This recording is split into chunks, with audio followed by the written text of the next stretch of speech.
Eluru rural మండలం ఇందిరా కాలనీలో జరిగిన హత్య కేసులో పోలీసులు కీలక పురోగతి సాధించారు. ఆధిపత్య పోరు కారణంగా జరిగిన ఈ ఘటనలో 6 నిందితులను అరెస్ట్ చేసినట్లు డీఎస్పీ శ్రావణ్ కుమార్ తెలిపారు.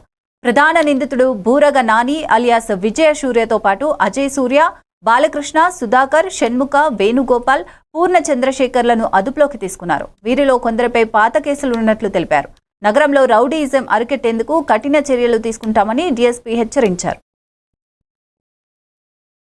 కమడవోలు ఇందిరమ్మ కాలనీలో ఈ బోరగా పూనూరు రాజేష్ అనే అతను ఇంట్లో ఉండగా అతనికి తెలిసినటువంటి అదే కాలనీకి చెందినటువంటి ఈ బోరగా చిన్ని నాని అని అతను కొంతమంది ముద్దాయిలతో వెళ్ళి ఇంట్లో నుంచి బయటికి పిలిచి మాట్లాడదామని చెప్పేసి ఎదురుగా ఉన్నటువంటి ఆ యొక్క చర్చి ముందు తీసుకొచ్చిన తర్వాత అతన్ని పడవటం జరిగింది.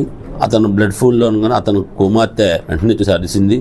వెంటనే కుమారుడు కూడా బయటకు వచ్చి అందరూ కూడా వచ్చి చూశారు. ఈ రోజు నాడు వీళ్ళందరూ ఎటువైపు పారిపోయి ఏదో రూపంలో వీళ్ళు మళ్ళీ దీన్ని తప్పించుకొని అందరం కలిసి వేరే ఊర్లకి వెళ్ళిపోదామని నిర్ణయించుకుని ఉండగా రాబడిన సమాచారం మేరకు వంటం సే గారు వీళ్ళందరినీ కూడా అరెస్ట్ చేయడం జరిగింది. కేవలం ఒక వ్యక్తిగతంగా ఇతని మీద దాడి చేశాడని, చిన్ని నాని అనే అతని మీద దాడి చేశాడనే కారణంగాను, మరియు అక్కడ ఇతన్ని లేపేస్తే తన ప్రాబల్యం పెంచుకోవచ్చు అని ఒక కేవలం దురుద్దేశంతో ఇతన్ని అంతమొందించడం జరిగింది రాజేష్ని. కాబట్టి ఈ రోజు నాడు వీళ్ళు దొరకటంతో వీళ్ళ దగ్గర వీళ్ళు అంతకుముందు వదిలేసినటువంటి కారుని, విధంగానే ముద్దాయిల యొక్క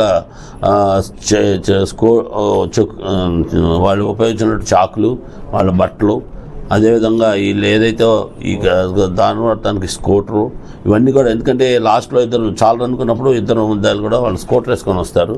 ఆ స్కూటర్ అన్నిటిని కూడా